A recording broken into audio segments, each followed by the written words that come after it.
Obuama was a village with two faces. By day, it was laughter.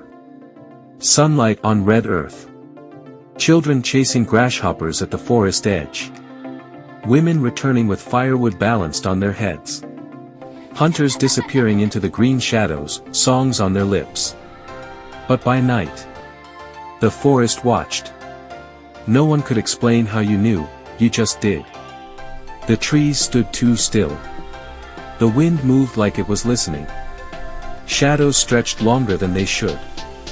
No one entered the forest after sunset. No one, except maybe the dead. That was what the elders said. And in Obuama, what the elders said was law.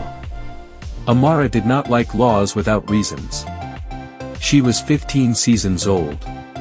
Tall. Sharp-eyed. Born with questions sitting on her tongue. Why do we pour palm wine on the ground before we drink? Why do we greet the Irako tree like a person? Why must we never look into the old well at night?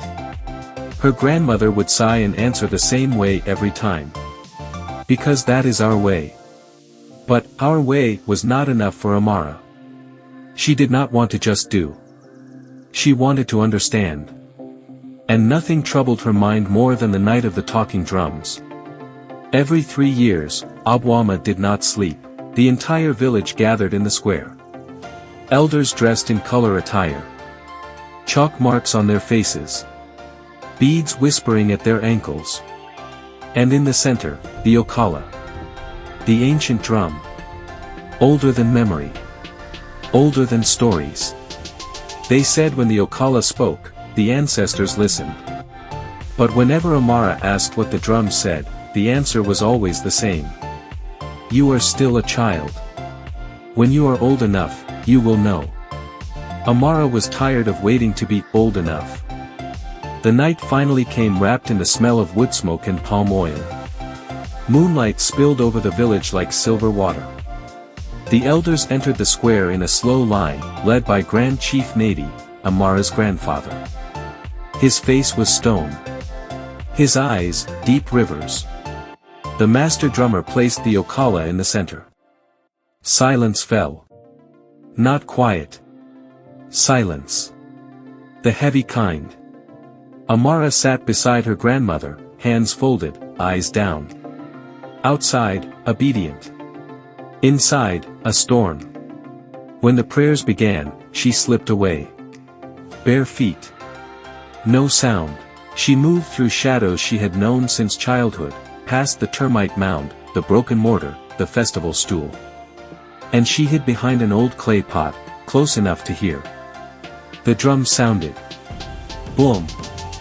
Not just a sound. A weight. A presence. The elders began to chant in a language older than everyday speech. They called the ancestors. They reported the village's joys. Its struggles. Its mistakes. Father said something that made her chest tighten. There are children now who question our ways. They want knowledge without patience. Her foot nudged a stone. It rolled. Tapped his stool. The drum stopped. Silence broke open. Is someone there? He asked. Then the drum spoke again. But no hands touched it.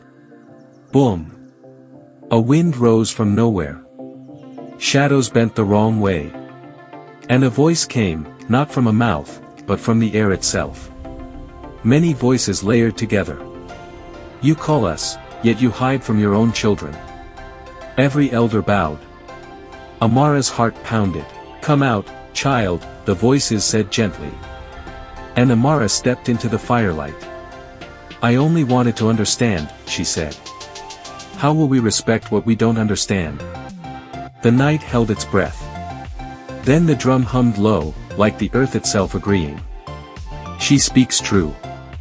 The ancestors' voices rolled like distant thunder. Respect does not grow from mystery alone. It grows from understanding. And understanding grows from trust. Amara felt something shift inside her, like a door opening. Her grandfather looked at her, not as a stubborn child, but as someone standing at the edge of becoming.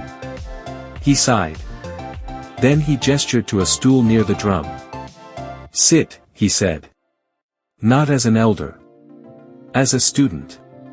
That night, the circle opened. Not wide. Not easily. But enough. Enough for tradition to breathe. By sunrise, Obuama had changed. The elders still led. The drum still spoke. The ancestors still listened.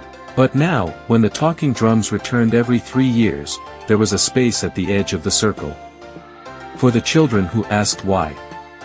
Because that night, Obuama learned something its ancestors had always known: a tradition that refuses to bend will break. A tradition without roots will blow away. But a tradition shared, will live forever. Moral of the story. 1. Courage reveals purpose. Sometimes the answers we seek are found only when we step forward despite fear, just like Amara did. 2. Tradition carries wisdom, not just rules. What elders protect is often sacred knowledge meant to guide, not to control. 3. True leadership begins with humility. Amara was accepted not because she was bold alone, but because her heart was sincere and respectful.